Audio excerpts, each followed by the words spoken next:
Today is the fifth day of this course.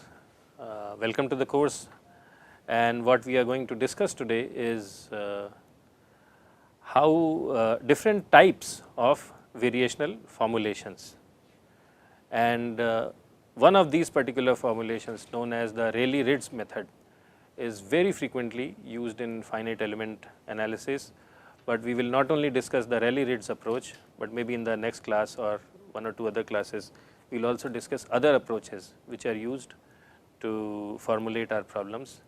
And the fundamental difference in all these formulations is of two types.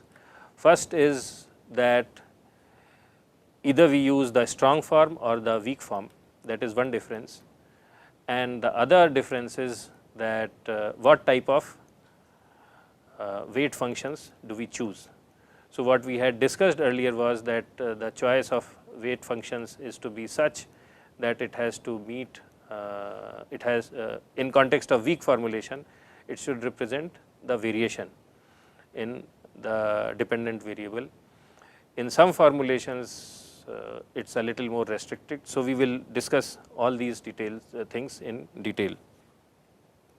So, we are going to discuss variational methods. And till so far, we have not come to the element level, but maybe in one or two lectures, once we have covered, we have done an overview of different methods, we will see that these methods which we are discussing can be applied either over the entire domain of the system, or we can apply them at an element level also. So, if we understand these methods, then graduating from here to the element level and developing element level equations is a fairly straightforward exercise. So, it is important that we understand the fundamental principles underlying these methods, and then we will start working on the finite element formulation. So, the first method is known as Rayleigh-Ritz method.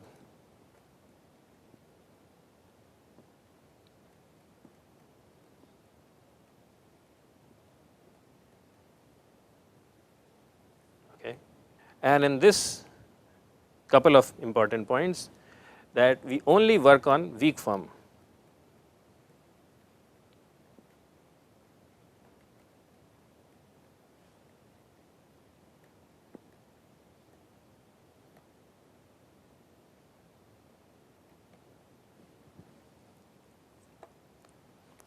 Second is that when we pick phi's, so we pick them in the way that u equals phi j, c j, j is equal to 1 to n, and these phi's are linearly independent.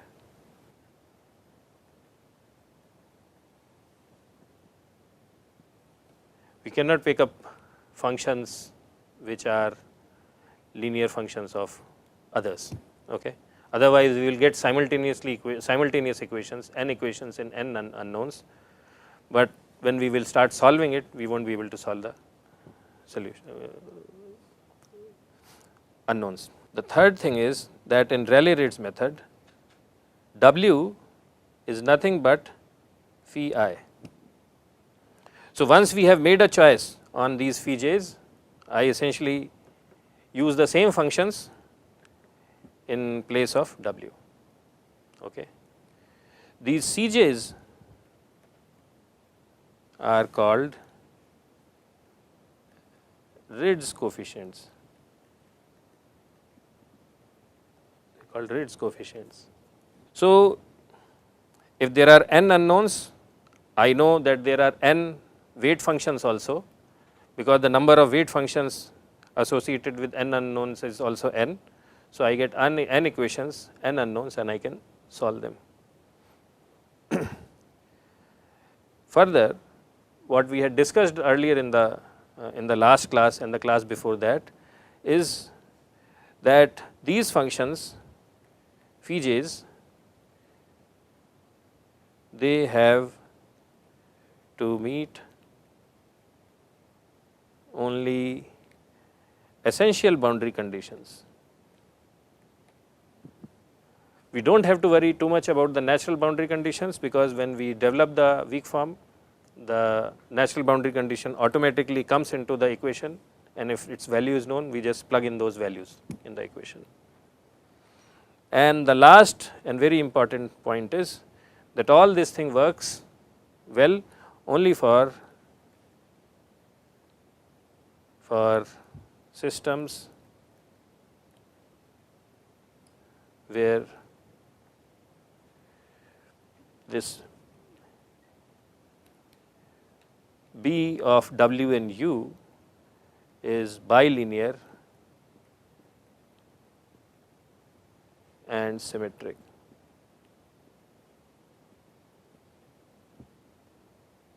I will not say it works only for, but it works really well, works well for systems.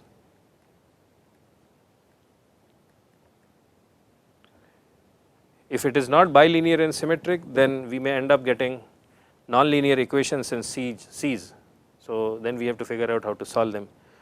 But for bilinear symmetric functionals represented by BW, it works really well, and it's pretty straightforward. So we will discuss this further. So example.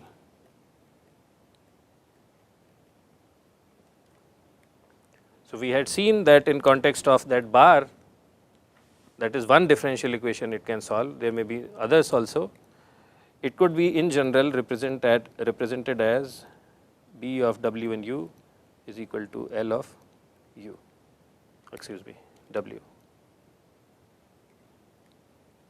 And we say that B is bilinear and symmetric.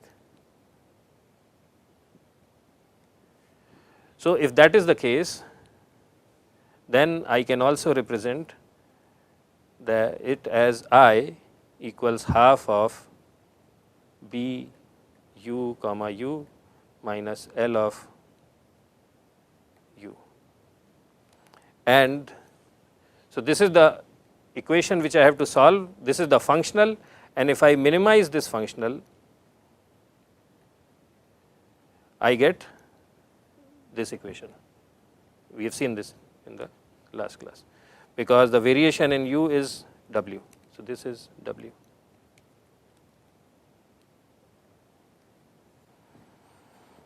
Okay. So now we assume that U, and let us say that this U is having n terms in its solution. So that is why I call it UN. So it is an n term solution, Cj, Pj,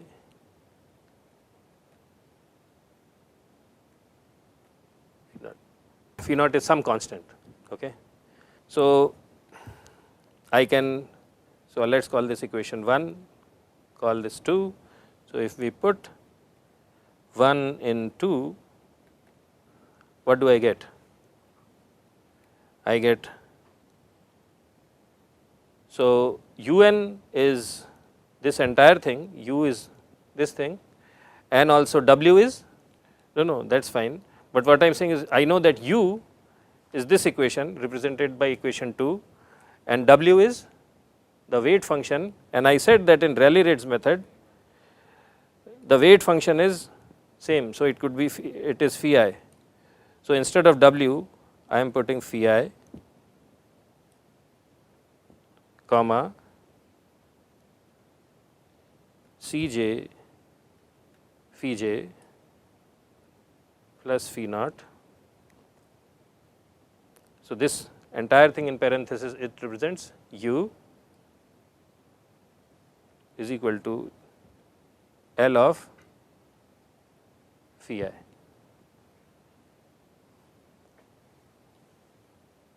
This is equation 3.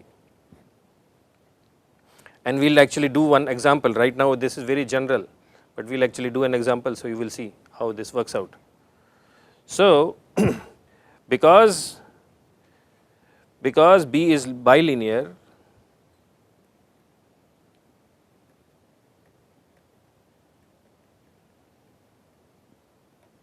what I can do is that I can pull out Cj out of this bracket, and we will actually do an example and we will see what that means.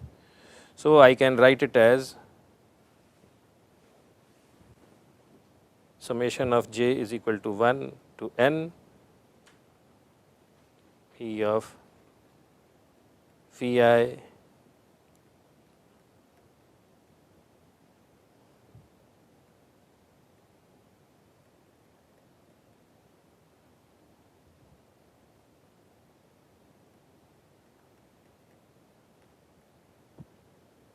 okay. So, because it is bilinear, I can separate this phi naught separately, and also because it is bilinear, I can, oh where did Cj go, Cj, I can take Cj also out of the bracket. Now, when you look at this equation 4, you see that for different values of I, so j is equal to 1 to n, okay. For different values of I, this is one equation, and on the indice j I am adding up everything, right. So, for different values of I will get different equations. If I put phi is equal to phi 1, I will get one equation, phi is equal to phi 2, I will get second equation, and all these Cj's are unknowns. So, I will get n equations involving Cj's which are n unknowns. So, I will get n equations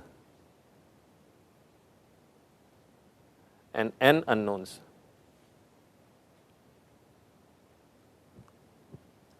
Okay. And essentially what I will get is a B matrix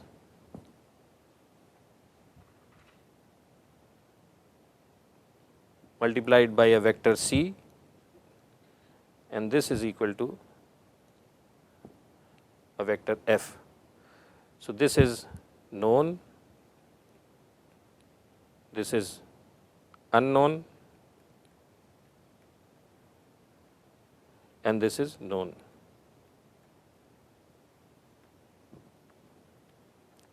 Okay.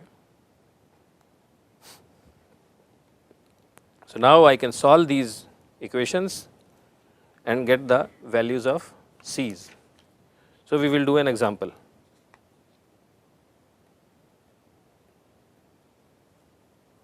So, this is which formulation? The Rayleigh-Ritz formulation. Okay.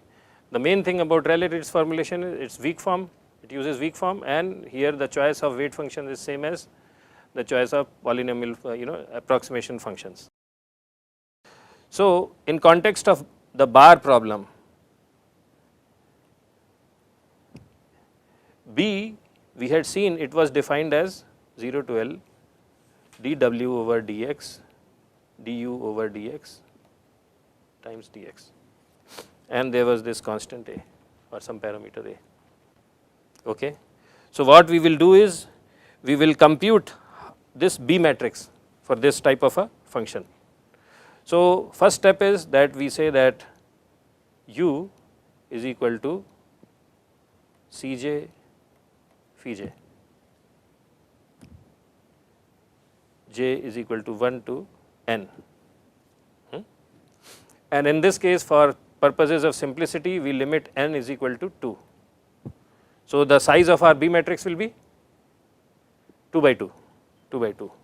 Let us calculate how do we figure out what are the terms in that matrix, and then W is phi I, then B of phi I phi j is equal to 0 to L a times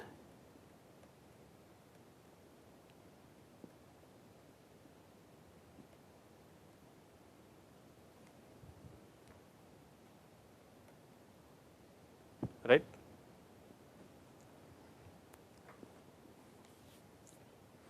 So, I am right now just working on the B matrix, and I have to sum it up over j is equal to 1 to n. So, this is equal to integral of 0 to L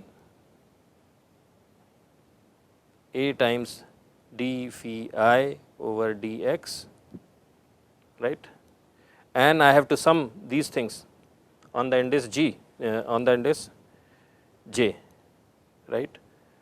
So, what do I get? D phi 1, see phi could be 1 and 2, it can have only 2 values, right, because n is equal to 2. So, d phi 1 over dx times C 1 plus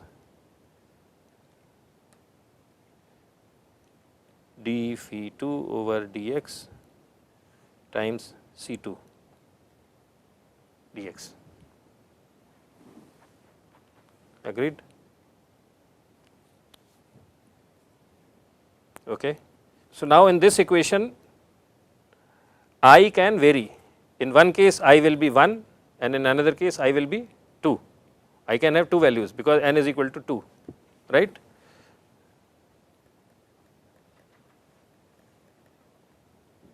Okay.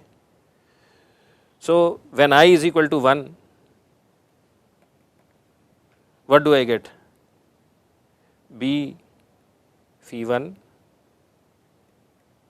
phi j is equal to 0 to L.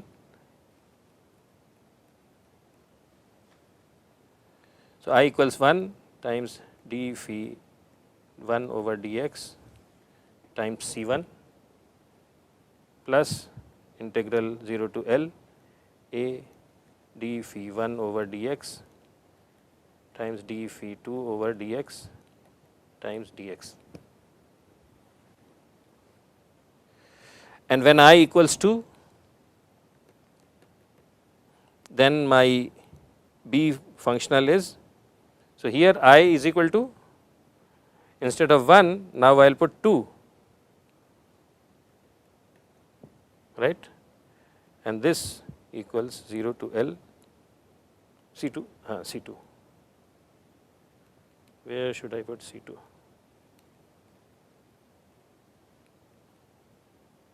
And there has to be a dx also here. And actually this should not be, it should be u, because I have this entire thing is u, right, this entire thing is u.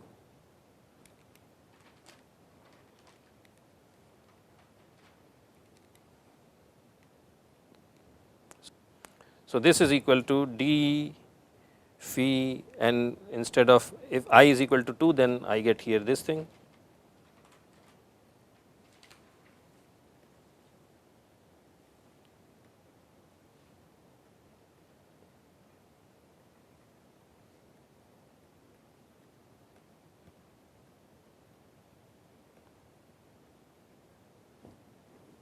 Okay.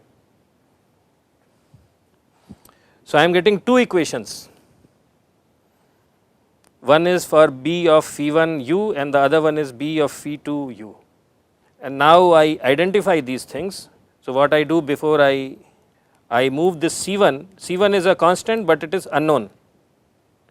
So, I move it here outside the integral sign.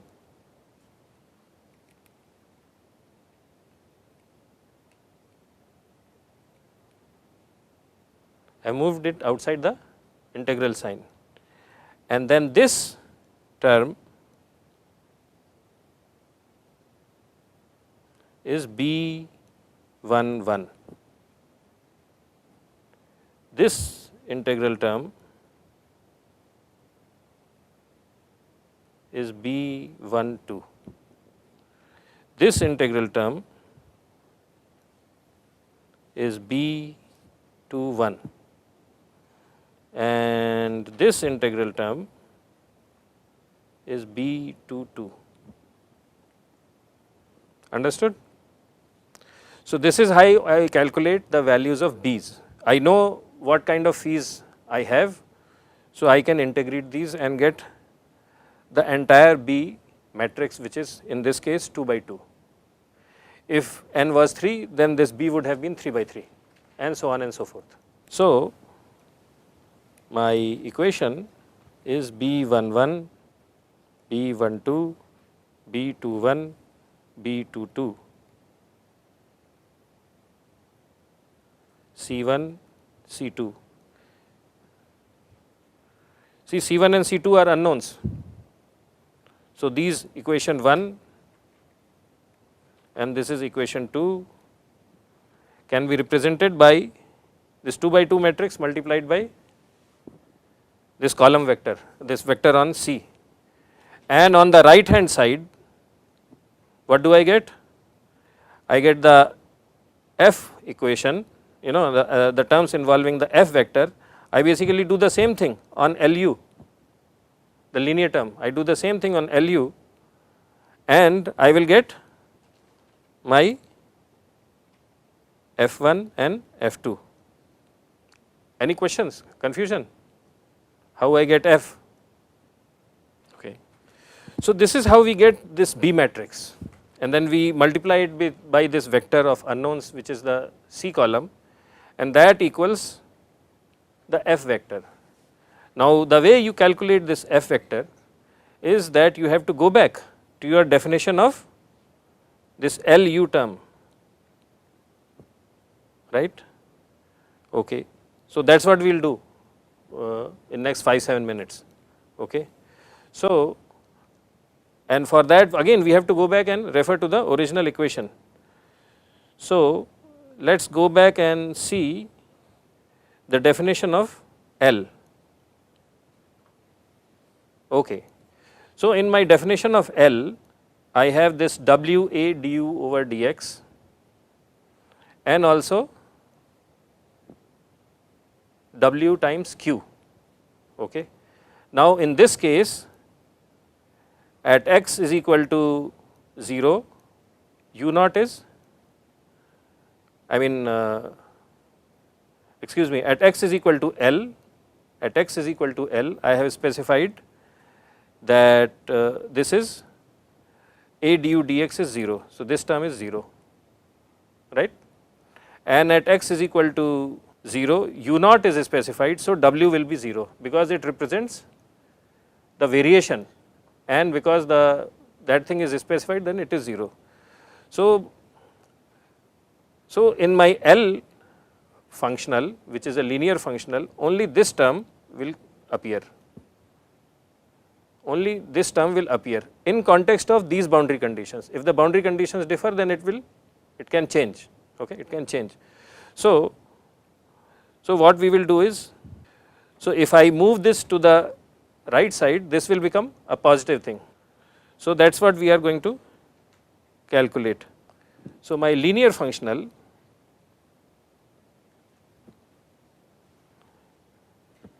was what? Actually,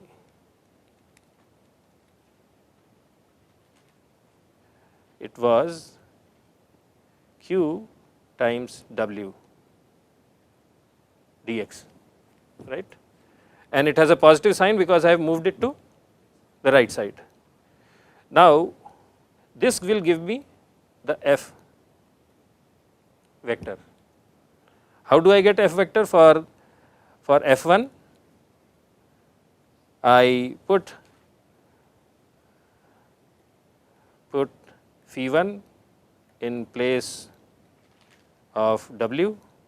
So, I get F1 is equal to integral of Q, and I know Q can be a constant or it is a varying function, I do not know, it depends on the nature of the problem, but that is known. So, this times phi I times dx 0 to L, okay. And similarly F2, in this case the choice of W is phi 2. So, it is 0 to L Q times phi 2 times dx. So, here I is 1 and here I is 2. So, these are the definitions of F1 and F2. And what kind of phi 1 and phi 2 I have to choose? Which? These phis have to meet which conditions? The essential boundary conditions. They need not meet the natural boundary conditions. Now, they need not meet the natural boundary conditions. So, that is there. So, this is what I wanted to discuss in this particular example, and what we will do in the next class is we will actually do one more example. So, here, so initially we have discussed everything in a very abstract sense, then we went ahead and actually this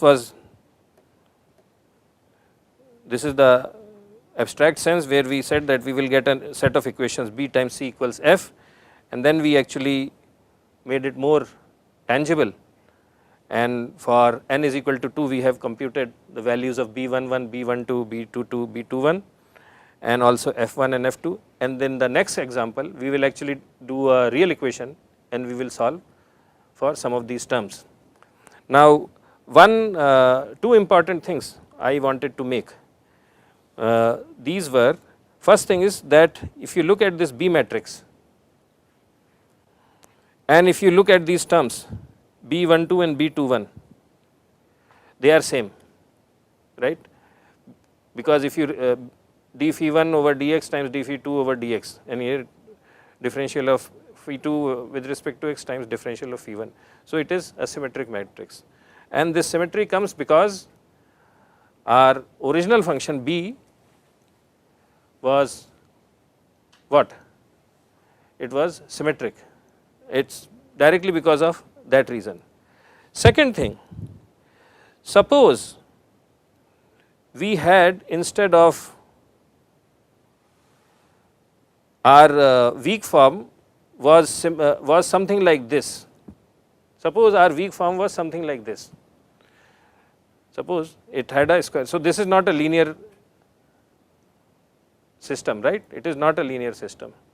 If that would have been the case, then when we would compute the values of B's and C's, we would not get linear equations in C.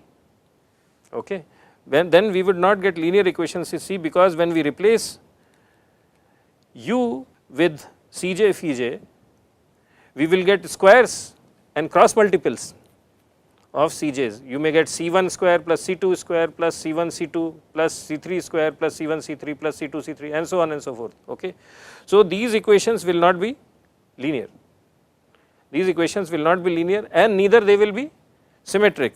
They are symmetric because B is symmetric, and these equations are linear because B is bilinear. Okay. If they are linear equations, they are very easy to solve. If they are non-linear, then it is a much tougher problem.